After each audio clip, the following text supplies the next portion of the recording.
Aku subhanahu wa aku subhanahu wa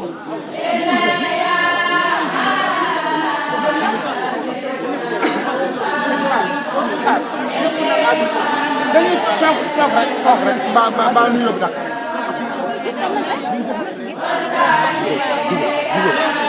wa de dama toog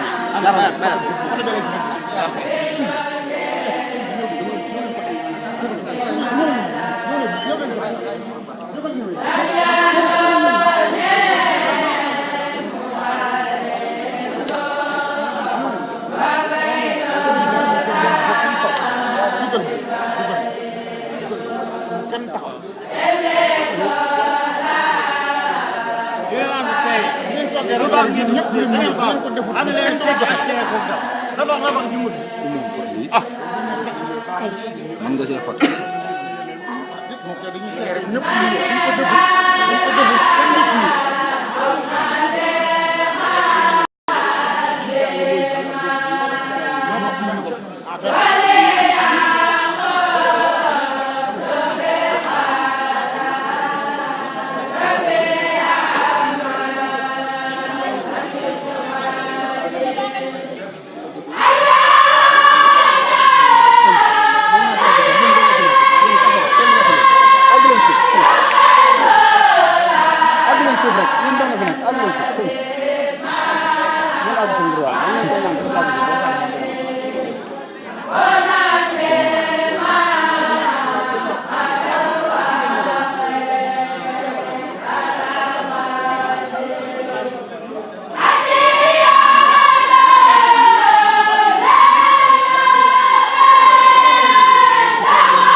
waaye ñun wax li dagg xasida bi àgg nañu ko gën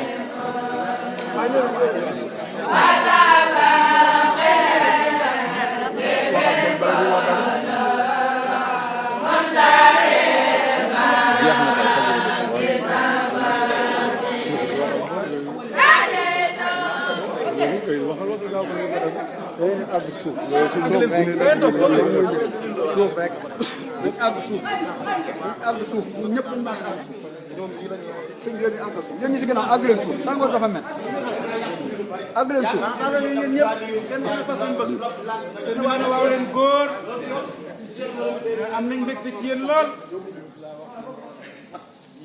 sëñ Mourtala mi wax na ko yitte yëpp sant leen yàlla bu baax a baax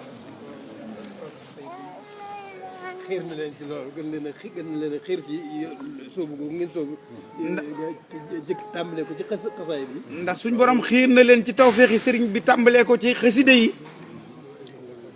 na ngeen sant yàlla te góorgóorlu kon na ngeen gën a sant yàlla ca góorgóorlu bu baax rek mën leen a andi jëpp teraangay àdduna ak àllaxira. bépp teraangay àdduna ak àllaxira rek loolu mën na leen koo indi. koo bëgg gën koo fonk gën koo yittewoo. gën koo bëgg gën koo fonk gën koo yittewoo.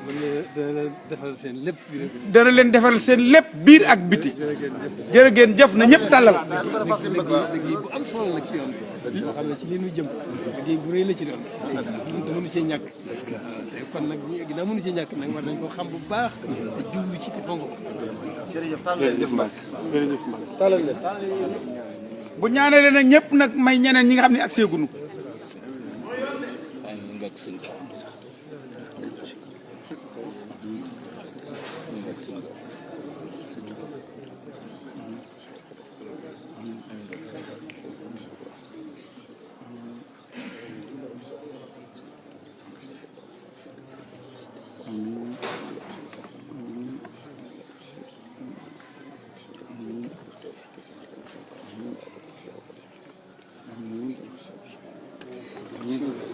kon mel na yoon bi bu doon gis seen yitte jooju moo koy suuf. alhamdulilah. yàgg fi wér lool yàlla nga fi yàgg. bisimilah nank rek. yàgg fi rek te wér. du na ba découragé Mbacke Ba. bët yi faible 10